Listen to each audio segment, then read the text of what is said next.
untuk bisa melakukan perubahan perilaku. Kalau kita mampu merubah perilaku masyarakat, maka upaya kita pencegahan adalah langkah yang terbaik. Kalau toh memang ada yang sakit, sebagaimana yang disampaikan Bapak Menteri Kesehatan, Bapak Presiden, hanya untuk masyarakat yang sakit berat dan kritis saja. Kemudian targetnya adalah masyarakat yang sehat harus tetap kita pertahankan sehat selalu, yang kurang sehat menjadi sehat, dan yang sakit, sebagaimana Bapak Presiden perintahkan, harus bisa kita obati sampai sembuh. Oleh karenanya, tahapan-tahapan ini Bapak Presiden harus kita lakukan secara hati-hati. Setiap rapat kabinet terbatas, Bapak Presiden selalu menekankan kehati-hatian. Nah, langkah-langkah inilah yang kami lakukan secara paralel. Karena apa? Karena ternyata jumlah masyarakat yang kehilangan pekerjaan juga semakin banyak, Presiden. Jadi kami mencoba untuk merangkum, merumuskan sebuah program sehingga paralel, agar tidak terpapar COVID, tetapi juga tidak terpapar PHK. Ini tahapan-tahapan Bapak Presiden sudah kita lakukan, mulai dari daerah yang tidak ada kasus, kemudian 9 sektor di bidang ekonomi yang risikonya sangat rendah, kemudian daerah yang risikonya juga rendah, warna kuning. Nanti secara teknis akan disampaikan oleh Profesor Wiku dan tim. Lanjut. Adapun pendidikan, karena risikonya tinggi, adalah bagian terakhir yang nantinya kita jadikan sebagai program Presiden. Kemudian hasil yang sudah kita lihat sekarang, ada 44% wilayah kabupaten kota secara nasional dari 514 kabupaten kota yang statusnya adalah risiko rendah dan aman, Bapak Presiden, yaitu warna kuning dan warna hijau. Kemudian setelah sektor ekonomi kita sampaikan ke publik, maka kita lihat ada hal yang positif, rupiah langsung menguat, Bapak Presiden. Dan juga menurut Gubernur Bank Indonesia, cadangan devisa kita tetap berada di atas 130 miliar. Dan salah satu kajian dari Politico, salah satu lembaga, menempatkan Indonesia berada pada posisi yang relatif cukup bagus, Bapak Presiden. Nah, inilah sekarang sedang kita jaga momentum ini. Ada beberapa daerah mengalami peningkatan, tetapi kita yakin pembagian tugas antara pusat dan daerah sudah semakin baik, dan kami sesuai perintah Bapak Presiden, daerah-daerah yang relatif berisiko tinggi tetap kami kawal. Demikian Bapak Presiden, selanjutnya kami persilakan pada Profesor Wiku.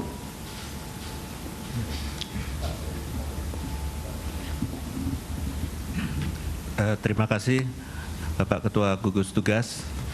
Yang terhormat Bapak Presiden Republik Indonesia yang kami banggakan, izinkan kami untuk menyampaikan tentang adaptasi kebiasaan baru menuju masyarakat produktif aman COVID.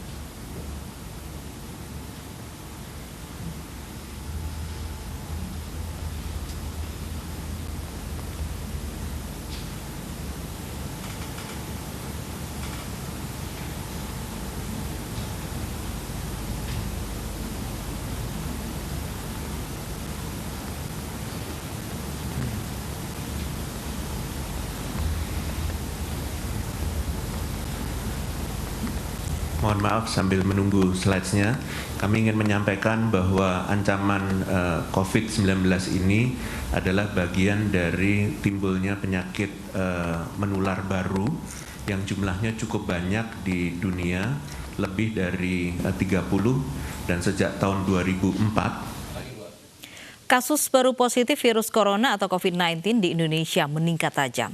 Bahkan Indonesia sebagai apakah peningkatan tersebut karena dampak new normal?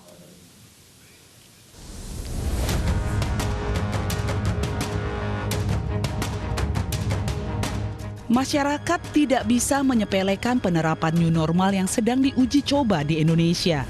Ada bukti baru bahwa kasus corona meningkat lagi seiring dengan pencanangan new normal. Seperti dalam 3 hari kebelakang kasus pasien COVID-19 terus meningkat. Bahkan pada tanggal 9 Juni, peningkatan pasien positif hingga lebih dari 1.000 pasien. Total pasien positif corona menjadi 33.076 pasien. Sehari sebelumnya, pada tanggal 8 Juni, juru bicara gugus tugas percepatan penanganan COVID-19 Republik Indonesia, Ahmad Yuryanto, mengatakan terjadi penambahan kasus, baik yang positif, dinyatakan sembuh maupun meninggal dunia. Sedangkan tanggal 7 Juni pada hari Sabtu lalu, pasien positif meningkat tajam menjadi 31.186 pasien, 80% tanpa gejala. Penerapan new normal dianggap sebagai bentuk aktivitas baru yang membuat manusia harus beradaptasi dengan kehadiran virus corona. Namun menurut data Deep Knowledge Group, Indonesia termasuk dalam nomor urut 3 terbawah atau nomor urut 97 dari 100 negara aman dari COVID-19. Dalam penerapan new normal ini, pemerintah menyiapkan protokol masyarakat produktif dan aman dari COVID-19. Bahkan pemerintah akan membuat satgas lapangan yang akan mengawasi masyarakat selama new normal diberlakukan, khususnya mengenai protokol kesehatan. Tim Liputan iNews melaporkan. Kementerian Perhubungan menghapus peraturan pembatasan jumlah penumpang 50%. Keputusan berlaku untuk semua moda transportasi umum.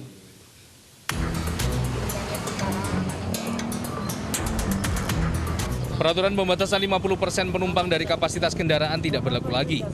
Menteri Perhubungan Budi Karya Sumadi merevisi Permen Hub nomor 18 tahun 2020 yang mengatur kapasitas besaran penumpang.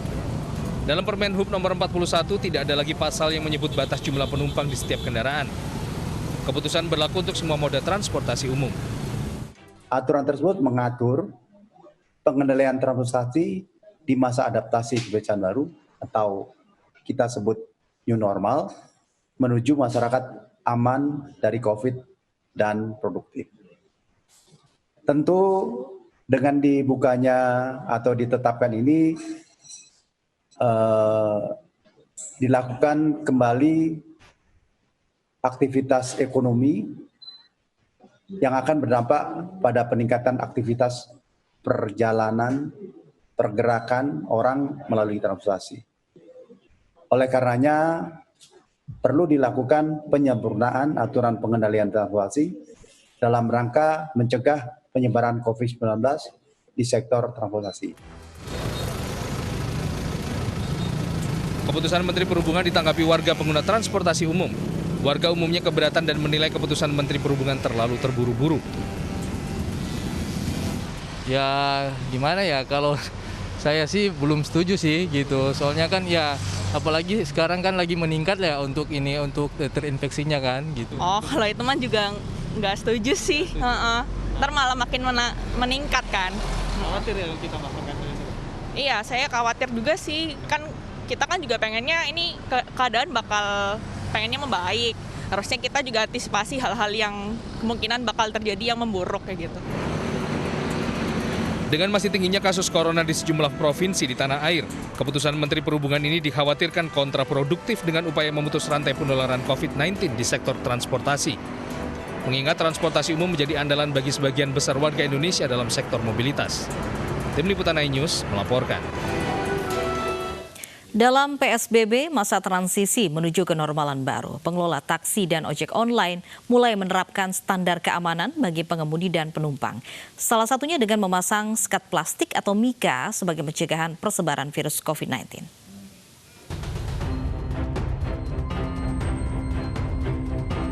Pembatasan sosial berskala besar masa transisi menuju new normal dimanfaatkan perusahaan penyedia layanan taksi dan ojek online untuk berbenah dan meningkatkan standar keamanan bagi pengemudi dan penumpang. Protokol keamanan dibuat untuk menjamin kenyamanan penumpang dan memutus serta meminimalisir persebaran virus corona dari industri transportasi online. Setiap minggu mitra pengemudi akan mendapat hand sanitizer dan masker kain secara gratis. Kendaraan juga harus melalui proses disinfeksi. Yang terbaru, di kendaraan atau taksi online dipasang sekat plastik khusus untuk melindungi dan memberi jarak aman antara pengemudi dan penumpang. Protokol kesehatan terbaru ini disambut antusias mitra pengemudi taksi online.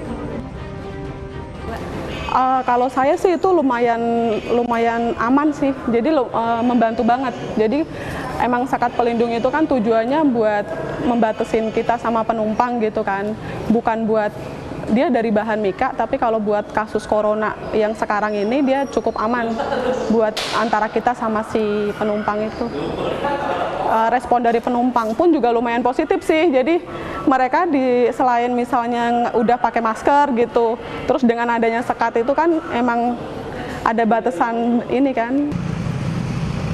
Tak hanya taksi online, pengelola layanan ojek online juga menerapkan protokol kesehatan dengan memasang partisi portable sebagai penyekat antara pengendara dengan penumpang. Penyekat ini terbuat dari bahan poliprofilen yang ringan dan praktis digunakan. Dengan penyekat ini diharapkan mampu melindungi pengemudi dan penumpang dari kemungkinan persebaran droplet berisi virus COVID-19. Selain protokol kesehatan baru, kebiasaan menggunakan masker, hand sanitizer, serta penumpang membawa helm sendiri terus dilakukan untuk memutus mata rantai penyebaran virus corona. Tim Liputan iNews melaporkan. Pemirsa, MRT Jakarta masih lengang dari penumpang meski sudah 5 hari beroperasi. Namun, protokol kesehatan tetap berlaku tegas selama dalam atau di luar stasiun. Sejak 5 Juni 2020, MRT Jakarta sudah mulai beroperasi selama masa transisi PSBB fase pertama di DKI Jakarta. 5 hari berjalan, jumlah penumpang yang menggunakan MRT cenderung menurun. Meski demikian, PT MRT Jakarta tetap mengangkut 50% penumpangnya dalam satu rangkaian. Untuk jam operasional, MRT Jakarta juga sudah kembali normal, mulai dari jam 5 pagi hingga 9 malam di hari kerja, dan jam 6 pagi hingga 8 malam di akhir pekan. Sementara untuk Transjakarta, pemerintah mulai memulihkan kapasitas angkutan umum secara bertahap di awal masa PSBB transisi dengan menerbitkan Permen Hub 41 tahun 2020 yang mengatur angkutan umum segera dapat mengangkut penumpang 70% dari kapasitas. Meski demikian, hari ini bus Transjakarta masih terapkan mengangkut penumpang 50% dari kapasitas dengan memperketat protokol kesehatan.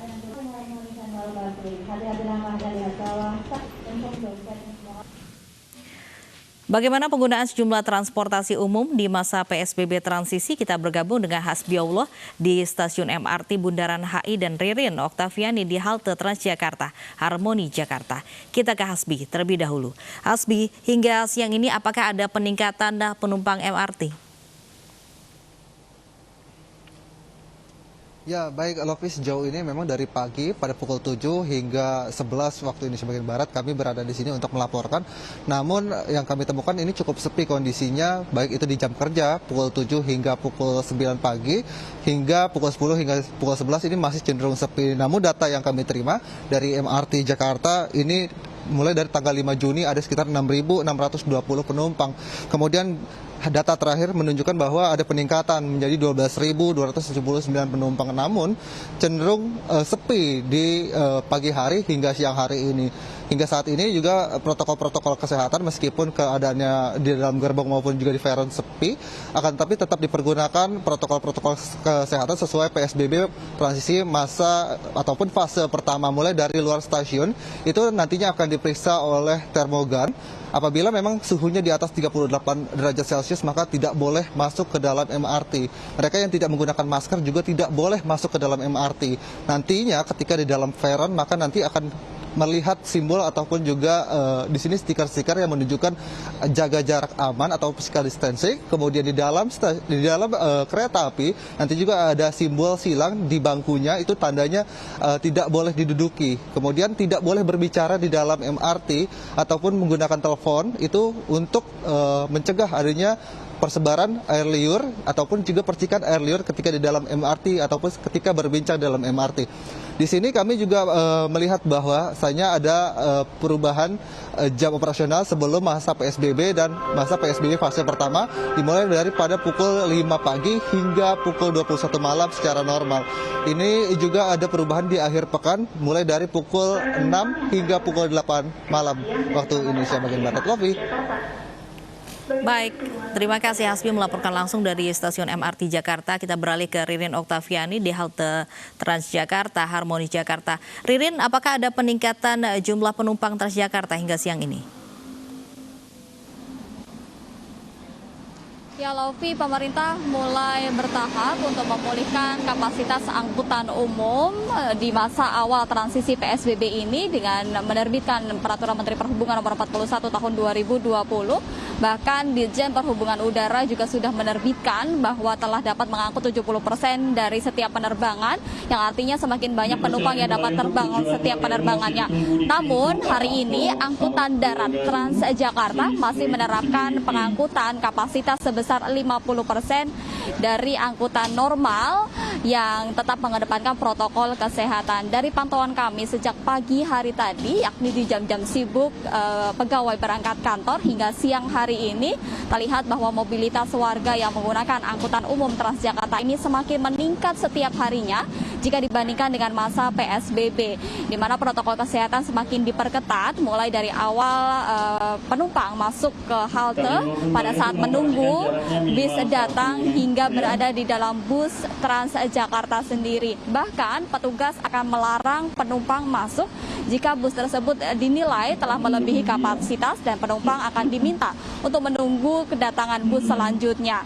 Dan dari perbincangan kami dengan beberapa penumpang yang berada di halte bus Harmoni tersebut menyatakan bahwa jika nantinya aturan untuk meningkatkan kapasitas dari pengangkutan penumpang angkutan umum khususnya ini akan diterapkan juga pada bus Transjakarta, maka penumpang berharap untuk dapat ditingkatkan kembali protokol kesehatan atau dibarengi dengan peningkatan aturan protokol kesehatan, mengingat saat ini khususnya DKI Jakarta angka penularan atau penyebaran COVID-19 masih tinggi setiap harinya. Lofi. Baik, terima kasih Rinin Oktaviani melaporkan langsung dari halte Transjakarta. Sebelumnya ada Hasbiullah dari stasiun MRT Jakarta. Sri Sultan Hamengkubuwono X ancam akan tutup kawasan Malioboro jika warga tidak indahkan aturan PSBB. Ayu Siang segera kembali.